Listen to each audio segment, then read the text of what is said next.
Hello and welcome to a Pair of Dice Lost podcasting channel. My name is Brendon and I'll be your editor for this game. We played and recorded a Pathfinder 2nd Edition one-shot while we were on a break. We have about 5 episodes of this game and then another game or two to enjoy before we get back to Exalted. So I'll let our amazing DM Alex explain it. Enjoy! In a small farming village far from the cities of the kingdom, a child vanishes in the night. A group of townsfolk who draw the short straws go to investigate. A witch lives in the woods, but some in the party have secrets of their own. Hey guys, this is Alex, longtime accomplice of the regular crew. I run the Discord among other things. Unlike everyone else, I live on the West Coast, and one Sunday a few months ago, the usual recording day, I woke up to a string of messages that left the group with no DM for the evening. And in my half-asleep brain, I thought it would be funny to throw a premise I made up on the spot into chat. An hour later, when I checked back hoping for a few amused responses and an emoji or two, I found instead people wanted that premise. They wanted the game to run. So began my 6-hour sprint to throw together a game for a bunch of folks unfamiliar with the system, Pathfinder 2. It's far from perfect, but no game that goes from conception to playing in 6 hours is. I hope you all enjoy an adventure in Havelsgard.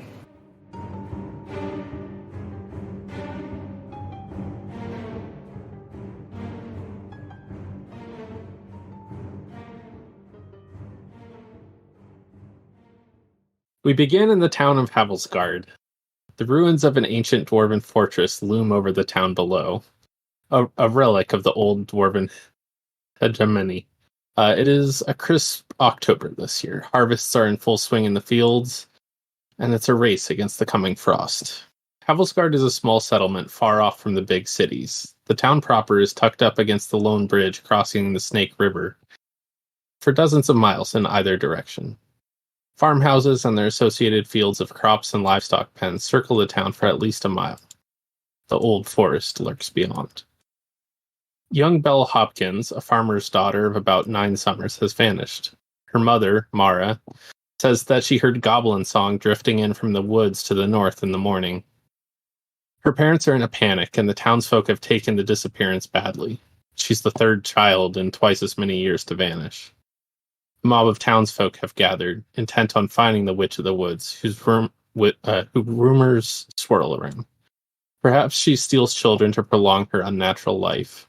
Perhaps she enthralls them to join her coven, or turns them into animals to serve her.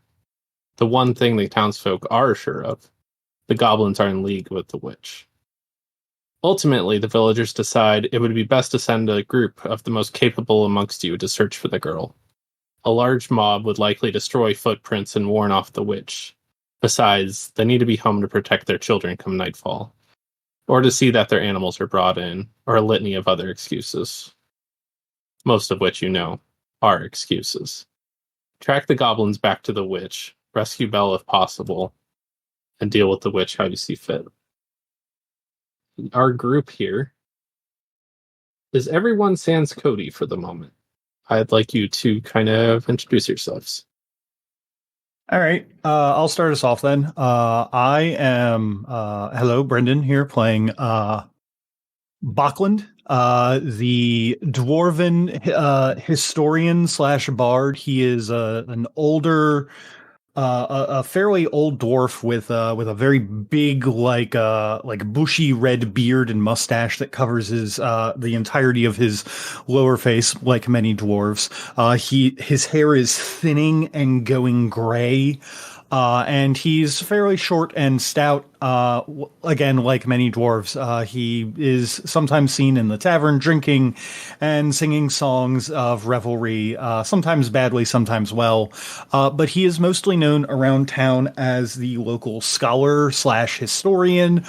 He essentially, his job in town is essentially to document the goings on of this town and this and everything that is going forward in these not so great times, so as to give a record and maybe some advice for future generations, is at least how that he says it.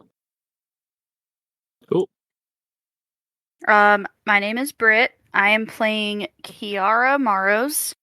She is a half-elf herbalist Cleric, who kind of dips her toes into occult stuff. She is about maybe 5'9" and has kind of medium to long length brown hair, typically kind of pulled back just so it's out of the way, and she's typically wearing like a long flowing like dress, not necessarily anything like super extravagant. And then she's got a wooden religious symbol that she has. This is Tyler. I'm playing Dennick Bloomberry today. I'm playing sort of a half-elf scholar who's kind of grieving. Anyone who's been in the town for a long time would have kind of seen him around. His wife recently died last winter, and he's very much kind of kept in his house since then, kind of been reclusive. Kind of a tall, gaunt guy. Skin's probably a good bit paler than it was from not going outside. He's often seen around, like, purchasing odds and ends, books. When his wife was alive, he helped her as a gardener. They had a gardening thing they did. And he's kind of just seen out and about occasionally, like, with his wife's old shovel, just, like, tending bushes and shrubs along his property. Other than that, he kind of keeps to himself, other than occasionally venturing out. I'm Kris, and I am playing Edda Zen. She's a little gnome fighter who used to, fight on front lines for different defenses and kind of came here to retire. She's a former field medic as well. You can usually see her just kind of roaming around town, moving her little legs here and there. She's got a shaved head with full sleeve tattoos on each arm. And she looks like she's just going to kick your teeth in, which she could, but she's also going to, tend to your wounds as well. So, the four of you have ended up as the group heading out into the woods. It might be that you are the best amongst the village. It might be that a lot of you are the eldest amongst the village. And in some ways, you don't have young children to tend to. You don't have connections like others. And so the risk, in a way, is less for you. But regardless, you have taken on the task of going in search of the witch. And as you head off into the woods, it is about midday. How would you like to go about this? You know that there was goblin song heard in the woods near the house of the missing girl. Other than that, you don't really have much else to go on.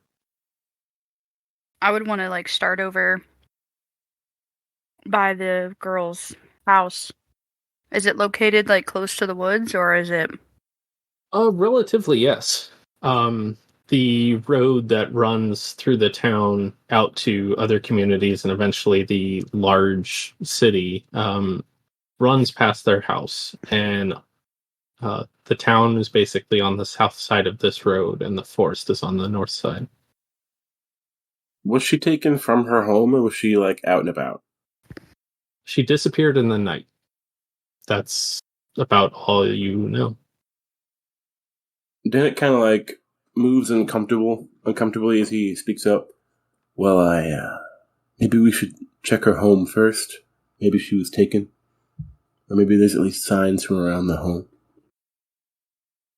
Yeah, that's what I would have suggested too. Maybe we can look for footprints or anything that might be disturbances. Yes, signs of the foul goblins would certainly be found possibly near their home. All right. So, I know you guys aren't as familiar with Pathfinder 2, so if you do have questions, let me know. I do want to throw out one or two things real quick. One, everyone has something called a hero point. This is something you can use at any time throughout the session. You can use it to re-roll a d20. You can use it as kind of like a rule of cool thing where you want to do something that kind of doesn't quite work in the rules, but it just sounds cool and you want to roll with it. You can spend it for that.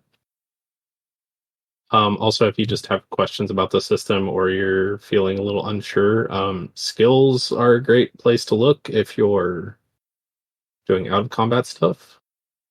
And other than that, I'll let you go do it.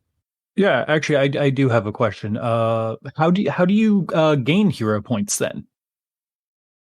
Basically, by doing something notable. So I have it basically, if you do something that's just like kind of crazy and unexpected, if you do something that I don't know that it works necessarily great in a one shot, but in my larger campaigns, if you do something that is true to your character, that's going to put you or the rest of the group in kind of a worse situation, if that makes sense. Where it's like role play over being like efficient. Oh, so if I decide to identify as drama tonight, then Yeah, I mean, you might. It just depends what you do, kind of. I know this is probably a pretty complex question, but loose breakdown of how wizard spells work, like slots. Okay. I mean, you have spells picked. Yes, all my spells are picked, but I'm to understand they're not all prepared. I can only pick a couple each day. Right. Okay. So yeah, I do know historically they have more spells known than they have spell slots per day. But let me find that rule on it. If you want to keep chugging along, I can do a little research. I just didn't know if you knew offhand. Yeah, you would think I would. At first level, you can prepare up to 2 first level spells and 5 cantrips each morning. Level 3, which we are. It looks like you can have 3 first level and 2 second level and 5 cantrips prepared. So I just get all those. Interesting. Okay. I guess so. Plus your bonus from your chosen school of magic. And I think I see now. I think this is what I have prepared, and I can find or study other spells and write them in my book. Right, yeah. Yeah. Okay, so what I have is what I have right now, pretty much. Yeah. Oh, okay. I see where the difference is between D&D and Pathfinder here. I'm looking at it. So like if you wanted to cast you have to prepare each spell specifically. So if you only have if you have 4 level 1 spell slots and you only prepared magic missile once, you only have 1 use of magic missile. Right, yeah. Yeah. That's a prepared caster for you. Interesting. Yeah. So the difference being like a sorcerer is a spontaneous caster where like they know fewer spells, but if they know magic missile, they can use all their level, I don't know, whatever it is, level 1 spells on magic missile if they want. They have a pool. I have literally what I put in my bag. Yeah. Every morning. Okay. Now, secondary small question. The staff Nexus thesis that I picked, I think just holds 1 additional cantrip and first level spell slot. But I have to put it in there by expending those spell slots. So, like, at the end of the day, I can, if I have extras, I can fill that up. And then I'll have it for the next day on top of my normal prepared stuff. So you get the prepared spells according to just the core class, plus 1 extra cantrip and spell from your chosen school of each level you can cast if you are a specialist wizard. Right. So yeah, those are like a designated spell slot essentially for those. Well, this is aside from the the school cantrip and spell that I get. This is okay. the thesis thing that I took. So they have a couple, and the one I pick is a staff. That's what my shovel is. Sure. And that it's it can store one cantrip and one first level spell, but they don't replenish by themselves. I have to put extras in at the end of the day if I have them. Yeah. Okay, I'm just making sure I have it right. Yeah, sorry. That makes sense. You guys head over to the house of the what's the name of it? The Hopkins family, where the girl disappeared from. And how would you like to go about looking for stuff? What are you looking for? Probably do a quick search of the perimeter first. See if there's boot prints in the mud or a scuffle, someone being dragged. How close is the house to the woods? Stuff like that. Sure. Do a perception check for me. And by the way, initiative uses either perception or stealth in this. Usually perception.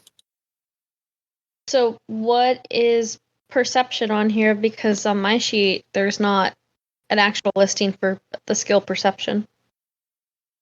Yeah, so perception, because it's listed as initiative, it's a little different in this. So it's actually, if you're using the Path Builder thing, it's in a slightly different spot. Yeah. So are you just automatically proficient with it? Yeah, different classes have different scalings on proficiency, so it's not a skill you can choose to put points into. That's handy. Yeah. Because everyone wants it, yeah. Right. And it's also your default for rolling initiative. You would only use stealth if you're basically sneaking up on people and getting the surprise round. So pretty much just a D20 plus the modifier. Yeah, D20 plus modifier. There's not a D20 option in Dice Channel. I just did /roll D20 plus whatever, and it worked for me. Yeah, you have to do /roll. Okay. I forgot Tyler doesn't play D&D with us, so he only uses the one for Exalt. 24. Nice. All right. So, you find the house is basically just a dozen feet removed from the main road, just enough that they can park a little cart there or something like that. The road itself is probably 20 feet wide, and there's a little little berm thing, and then it's immediately the forest there.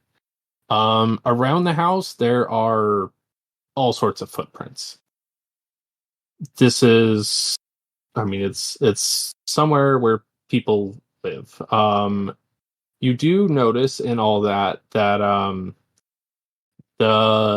little back window, which is kind of where her room, her sleeping area would be, is it's been pulled out of the frame and then pushed back in. I was going to say that while he's investigating, I'm going to go up to the door and knock and see if I can get any information out of her family, see if there's anything that they missed. Yeah, you basically don't even have to knock. I mean, everyone in town, and them especially, are kind of in a mess. They're they're basically loitering around the front door, kind of curious and fearful and all that, knowing that with the rest of town that you guys kind of were selected or elected or conscripted to or volunteered to search for their daughter. And obviously they want answers, but they want to help as much as they can too. So they're there and they're ready to talk. Hello, Mr. and Mrs. Hopkins. I promise that we'll do the best that we can to help find your missing daughter. I was wondering if maybe you could answer some of my questions. Was there anything odd about about what had happened when she went missing that night? Alex, real quick question for you. Is goblins are goblins like a common thing to us in this area, or is it like a weird, like uncommon thing? So the local, I guess the local feeling or experience with goblins is, sorry, Catherine terrorist. Yep, sounds like a goblin, all right. People associate goblins with the Fae and more specifically the Witch of the Woods around here. They are widespread in the land at large. But yeah. If you're asking if there's any goblins that are like civilized and living amongst the town or something, no. Okay. I was more seeing if it was common to have not common to have encounters with them, but like that we know that goblins are in the area and maybe have like a general idea of what that they do. Yeah, goblins are known to be in the area, specifically again the woods. What they do, the woods are basically like kind of steeped in superstition. It's somewhere that, like the huntsman will sometimes go. Obviously, if you need lumber, like they'll chop a tree down here and there. But it's somewhere that people don't necessarily want to go. This is an old growth forest. It's not clean and clear undergrowth. And the goblins find it to be home. So they know goblins go there, and sometimes they do come to the edge of town. Rarely during the day. So it's something that they're like, they're there, but you're not generally seeing them necessarily. Okay. Yeah. I'm picking up. Okay. Yeah. So I'm just going to ask them, was there anything particularly odd about this encounter with the local witches cohorts, the goblins of the woods? I know that we don't see them as often, but I do have records that I can pore over regarding their activities to see if anything odd occurred. Mrs. Hopkins responds that while she's heard the goblins do their little singing and chants on occasion before, as most people in the town have, last night they were kind of chanting and singing, and it was kind of coming and going through for like 3-4 hours in the early morning hours before dawn. So they were around longer than normal. But they didn't really think anything was amiss. She said the husband comments that he slept a little fitfully, had kind of bad dreams, but they didn't realize anything was amiss until after dawn when they got up to take care of the animals. Hey, Alex. Yep. There's not really what's inconspicuous way to ask this. Can I enter their home through that window? Yeah, I mean, sure. Are you trying to do it without being noticed? Sure. Okay. Then yeah, I'll have you roll a stealth check. Sounds good. Do I need to do anything to get through the window so it's already kind of pulled out? It is. You already found that it was loosened. So you already have the understanding of how it functions. Okay. Yep. Are you trying to see how easy it is to get through it? without being seen or something? Kind of. Proving a point.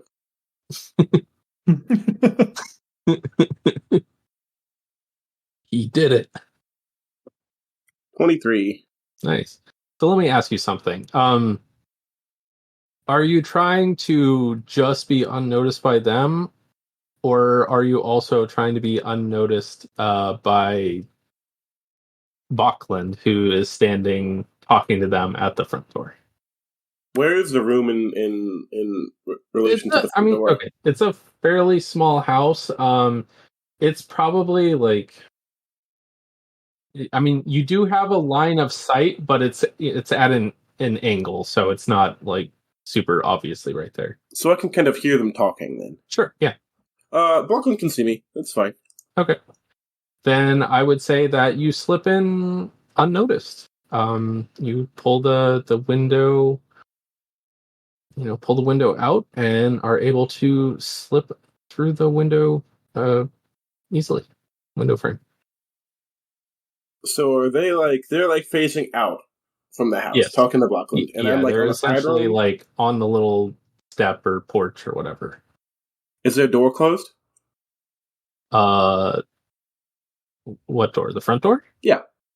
No, it's open. They just stepped out. They were inside. I'm just gonna walk up behind them and kind of like tap my shovel on the ground. I'm not like right behind them. I'm like a couple paces away. Okay. God, why? I wish I could remember these names. It's not sticking in my head right now. Hopkins. Yeah, thank you. Usually I have more time to like drill it into my head. Yeah, Mrs. Hopkins kind of jumps a little startled and turns around and it sees you and realizes it's, you're not someone totally alien to them or anything, but how did you get in here? Oh gracious, I'm so sorry. And he gives kind of like a weak smile. Your her window was pulled open. The color kind of drains from her face. I can show you. Mr. Hopkins takes you up on that and follows you to the room. He kind of just walks up and with like the handle into his shovel, just kind of like pushes the window open. Mm-hmm. Easy enough to fit through. Yeah, Mr. Hopkins doesn't... It was a perfect window sound. Mr. Hopkins, he seems a little like at a loss for words. It takes him a moment, but he says, it was locked. How? Can I... Couple questions. So I think I have the skills to determine if it was truly locked. Because I have thievery and I have occult. Yeah. Which of those would you prefer? If you are trying to figure out like the mechanics, like mechanically focused on this, then thievery. If you're looking for magic, then occult. I'll start at mundane and work up. Okay. 14. It was a pretty simple latch. When you're looking at it, it basically it's like the latch is where it's like lined up a couple holes and you would like stick a pin in it, right? It's not really like locked, it's just physically impeded. The pin is missing, I guess. Does it look like it was like forceful? No, it doesn't. It there's nothing about it that looks broken or forced or anything. It just looks like there's no pin in it, so it could open. A pretty simple mechanism for a lock. But not a lot of... No force was used here. In fact, there's not even... The mechanism isn't even whole. It's a piece missing. Alex, I assume because this is how locks work, that the locking thing is on the inside. Yes. Okay. Yes. Yeah, I started saying that, and then my brain went, why would it be on the outside? Whatever. Yes, it's on the inside. So then, if it was taken out like that, then this implies that maybe the goblins or even the witch herself came here and possibly tricked young Miss Hopkins into opening the window herself and leaving of her own accord, so to speak. Are you addressing that to someone in particular? Tyler or Dennick, as well as the Hopkins. Has had young Miss Hopkins been having any issues of late? Had she been having dreams, nightmares, this kind of thing? I find that sometimes it is sometimes these things can be linked together for bad omens and the like. And Mrs. Hopkins responds, "Yes, in fact, she's been having nightmares off and on for a week now. Not every night, but certainly 3 times now. It's not she's old enough that she doesn't wake us, but in the morning she often tells me she slept terribly and had dark dreams." Did she recount to you the happenings? She could never remember the details. It was always kind of that tip of the tongue, tip of the mind, just Like trying to hold water in your hand. exactly. At this note, Bokland has taken out like a small journal and a quill that he keeps on him at all times, as any good historian would, and begins jotting it down, kind of objectively, I should say. And you, Mr. Hopkins, do you remember your dreams?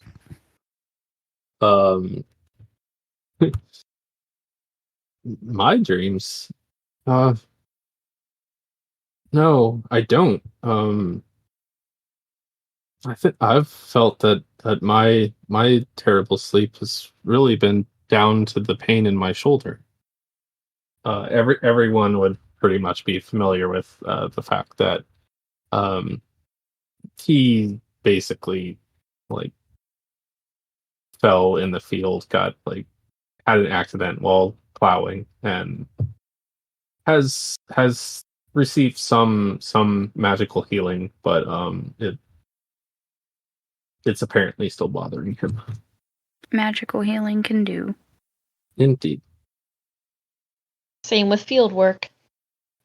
Like field medic stuff. Yeah. Mm-hmm. Yeah, in my main games, I basically tell people that are healing, like, magical healing only gets you so far. Like, if someone has, like, you know, the really bad injury, has crushed limbs or whatever, like, you can't just fix it with magical healing. It's still going to take time and resources. Like, magical healing will make it faster. But any visitors lately? No one. Just us, the people in the village. Come now, Dennick. I believe that the Hopkins know better than to court strange old women or weird old ladies coming down the road, especially considering how close that they live.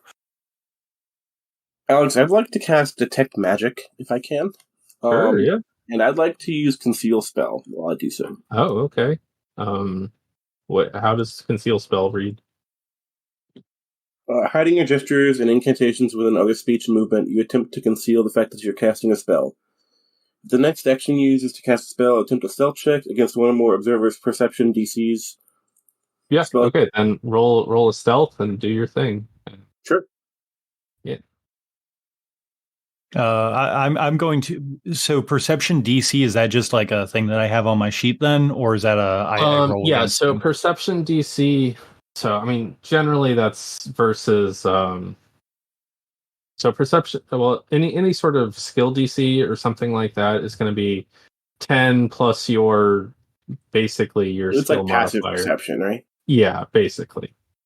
So for you as a player, it's probably relatively high. NPCs, especially random farmers, probably don't have a huge amount of wisdom or points of 21. perception. They seem unaware. Brendon, what's your My perception is a +8, so I assume then that my perception DC is an 18. Yep. Okay. So So then I am also unaware. Yes. So no one seems aware of your spell. Where are you pointing this spell? Let's see if there's like anything residual on like the window or the room. I'll kind of like turn over to look at the room real quick and like wing the spell out the window. Okay. Let me think about this for a second. Oh shit! You've already made him have to look out a window. There's the window right in front of me. I'm always looking out a window. It's behind my monitors. I know, it's so useful. Yeah. You don't have to go anywhere. It's good to have your contemplation at the ready. Yes, indeed. There is a touch of enchantment magic in the room. Specifically, her pillow. He kind of like turns away from the conversation and lets Bokland continue and goes and investigates the pillow. Okay. I mean, roll a perception check, I guess. Okay. And he's just gonna try to like play it off like he's like being a weirdo and is admiring the quality of the pillowcase. Okay. Typical old man behavior. All right. What'd you get? 23. I mean, it's by and large, it's a kid's pillow. It's stuffed with feathers. It's got some drill marks or whatever. But in addition to a child's head indentation on it, there also seems to be a smaller indentation, kind of like right next to, and kind of near the bottom of the pillow, like closer to the foot of the bed. Smaller indentation on the pillow. And as you look at it, you notice a few strands of short curly hair, maybe just an inch long. Kind of golden brown, maybe. I'm gonna let Bokland and company continue. I don't want to hog the spotlight. I mean, I'm basically just getting any kind of information that I can from talking to them, since I am kind of the talky character here. But if there's nothing more besides what we've done, I think that the other people here, or well, I guess Britt at this point, since we have not found Cody yet, could maybe see about finding more stuff about goblins if they wanted to. Yeah, I mean, you guys are all there. You're all welcome to dive in or find other things to do, or it's up to you. I'm mostly just looking around outside, seeing if I can find anything worthwhile, since they're Then inside. roll a perception check for me up there. You need one d20 plus. Weird. That command works for me. That's very odd. This is why I don't use the Discord when I'm rolling dice usually. Yeah, maybe it doesn't recognize it because you're on a phone. No, because I've rolled on my phone before. When you type in /roll and then put the space, does like the little window pop up? Yeah, you might have. I found a way to work around it, so let's see if this works. Okay. Nat 20. Hot damn. Hell yeah. All right. So okay, I'll bring this up now since we got that. So how crits and crit fails work in Pathfinder 2. So a nat 20 is going to. Wait, let me back up a second. There's four levels of response. There's a critical failure, a success, and a critical success. Whether it's an attack or a skill or whatever. A nat 20 takes whatever you have and bumps it up by a level. So almost guaranteed a crit success. A nat 1 does the opposite. Beyond a nat 1 or nat 20, if you succeed or fail a DC by 10 or more, that will also bump you up into crit success or crit failure. Just so you guys know. I'm just basically looking around for footprints. Because they mentioned that the window was loose, so maybe they got in that way. Seeing if there's like, because you said there was like kind of a little bit of woods around the area, correct? Yes, there's definitely woods. On the other side of the road is the big old forest. Yeah, so seeing if they're like they're inside, so I'm just meandering about, seeing if there's like broken branches or it looks like someone came through the area, just things that don't look normal traversing patterns. So as you're searching around, you find a set of what seem like footprints. They have like the cadence of footprints, but are pretty much unlike anything you've ever seen before. They are kind of circular but irregular. Kind of a little elongated, but they don't have any real like definition to them. They're rather small, and as you follow them from the house across the road, as you come to the first branches, you find a few small, curly, kind of golden brown threads caught in a little bramble. And just for the sake of trying to give you a little more description, the footprints, as it were, they have the cadence of something that is pretty small. There's a lot of them. They're fairly close together. There's probably like 4 for every 2 of a normal human size. They're probably even a little close together for gnome size. I was gonna say, does it look like they went towards the house and then away from the house, or is there one particular direction? You can't really tell because it's not like foot shaped. It's kind of like just slightly oblong circular. Okay. Yeah. But there's just one set? There's just one set. Almost like, I don't know, there was a small pirate with 2 peg legs. Like, it was mostly a like, either something went one direction, either away from the house or to the house. Right, there's only one set. It only crossed the road once, whichever way it was going. Yeah.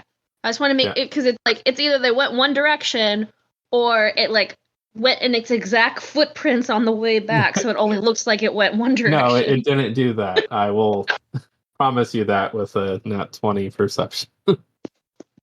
Dennick kind of takes a few steps forward and squats down and picks up the hair on the ground. Mm-hmm. Does your daughter have a doll? Yes. Where is her teddy bear? Odd thing for goblins to take, don't you think? Yes, unless she feels it keeps her safe. Maybe she grabbed it in a moment. She always carries it around. Bokland, do you have anything else? Do you feel adequate in a conversation? I feel that without any other tools or divine intervention that we have come to the point at which that we must go into the forest.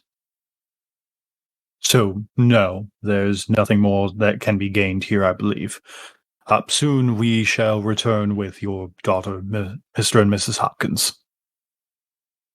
Oh, thank you. And she goes to the kitchen, comes back momentarily with an apple for each of you. Please take this. I want to give you something to help you on the way. We'll pray for all your safe returns. A gift. Well, I won't. Far be it from me to not take you up on this. And he takes the apple and kind of shines it on his shirt, and then takes a bite out of it. Delightful. Been a long time since I've had a fresh apple. I'll cherish it for a special time. Thank you. And with that, you are free to regroup with everyone else. And then Brendon kills over dead because it was a poison apple. Surprise. It was the mom all along. I think I have a spell for that, Brendon. I got you. Oh, sweet. Thank you. It's been so long since I've had a fresh apple. I'll cherish it till it's no longer fresh. Then I can eat it. Right. Yeah, she probably gave you a slightly odd look for that, but whatever. So, you all regroup outside and find that it's Edda, right, Kris? Yeah, Edda. Yeah, so Edda is across the road, up the berm, checking out something in the bushes over there. Apparently there's sirens in the distance. That's neat. Kiara would have been just kind of doing the same thing Edda's doing, like searching around outside, looking for signs of direction they went. Maybe recounting some of her maybe occulty knowledge on witches or goblins for maybe a reasoning behind the kidnapping. Okay. Then I guess roll me an occult check. Jesus Christ! All right, well, the cops are wandering through here for some reason. No, paramedics. That's good. 6. Man, I don't know. There's too many cops in my town. There's an ambulance rolls through, followed by 4 cop cars, which I'm like, anytime there's anything to do with the cops, there's always like 4 cop cars that'll run by because they have nothing better to do. They all rush over to whatever's happening. I got a 17. 17. All right, cool. The witch, basically, in terms of occult magic, there's quite a few things you could do. Occult magic is the dealings of basically fey magic that is bargain based, and often there is a price for such magic. So that is one plausible explanation for what you might do with a child. Perhaps it is a trade with a greater being. Perhaps it is just fuel for a spell. There are the rumors that have gone around town that she, steals children to prolong her life in some form, or that she enthralls them to serve her, or turns them into animals for some reason. Basically, there's lots of varying rumors. Anything that is more that seems more valid than a rumor? Anything that's like maybe come up more than once? Not necessarily. The townsfolk haven't had much interaction with the witch. The one thing that is a little more solid is it does seem like the witch has lived a pretty long time, at least compared to normal humans. Mhm. Yeah. Okay. Well, I would relay this information to everyone as I see them. Okay. Dennick's gonna kind of walk over near Edda. Anything? These prints don't look normal. I'm not sure. And she's just gonna kind of point to the ground and do like a finger measurement to show, like, trace them. It's like these aren't normal looking. I'm not quite sure what they're from. But they head into the woods. But there's only one set. I'm not sure if it's coming or going or what's going on with it. He kind of squats down and contemplates for a second, and then snaps. The teddy bear. Why would a teddy bear be walking around? How much bigger do these prints look than a standard teddy bear? I mean, Or it if looks any. kind of teddy bear-ish size. Like, it looks small-ish. Like, If teddy bears had footprints, this is what they'd look like. yeah, kinda. I mean, it might be a little bit, bigger than the average teddy bear or something. But yeah, I mean, it's not. Yeah, it's perfectly believable that a teddy bear, if it could walk, would leave those size prints.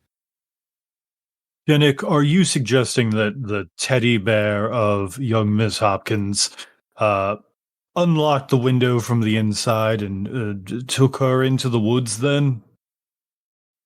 It would make for a great story, for sure. Your words, not mine, but right now it's all I have.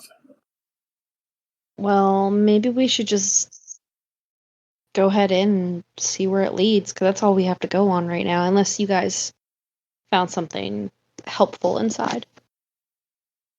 The girl's been having bad dreams lately, but could never recall what they were. The window was pried open, but the pin on the lock wasn't there. Certainly curious. Maybe you're right. Let's get going. You guys plan to follow the footprints, right? I certainly do. These seem like the best lead to find Miss Cool. Bell Hopkins. Yeah. Then roll a survival check to track. Whoever, I mean, you can all do it, really. Survival. Ooh, Listen here, sir. I'm just a simple country bard. I don't know how to do this survival. I got a good survival. Let's see. Britt, I am you an always have a good herbalist. survival. I am an herbalist. Oh, you hear that? The bard doesn't have survival. 18. 22. All right. 25. So you already know where the tracks are. You're able to follow them relatively well. It helps that occasionally you find more of those curly threads caught on various things. You, as a group, track these tracks for the better part of an hour and a half before you spy up ahead a teddy bear that looks to be about, I don't know, 1.5 to 2 feet tall. And yeah, Cody, would you like to describe your character? Oh my god. Oh, perfect. Never change. Stay golden, pony boy. I'm Cody, and I'm playing Sir Fluffington III, first of his name, Protector of children, vanquisher of the nasties, defeater of darkness, and the bringer of cuddles. The third of his name? No, Sir Fluffington III, first of his name. Doesn't have to make sense. I was named by a child, sir. Right. Oh, it's good. So you see before you a little lion-shaped teddy bear doll that appears to be wearing a breastplate fashioned out of some sort of soft, light metal. Like it was a make-believe breastplate for a child. Holding a wooden shield and a stick that he's holding almost like a sword, swinging at the underbrush.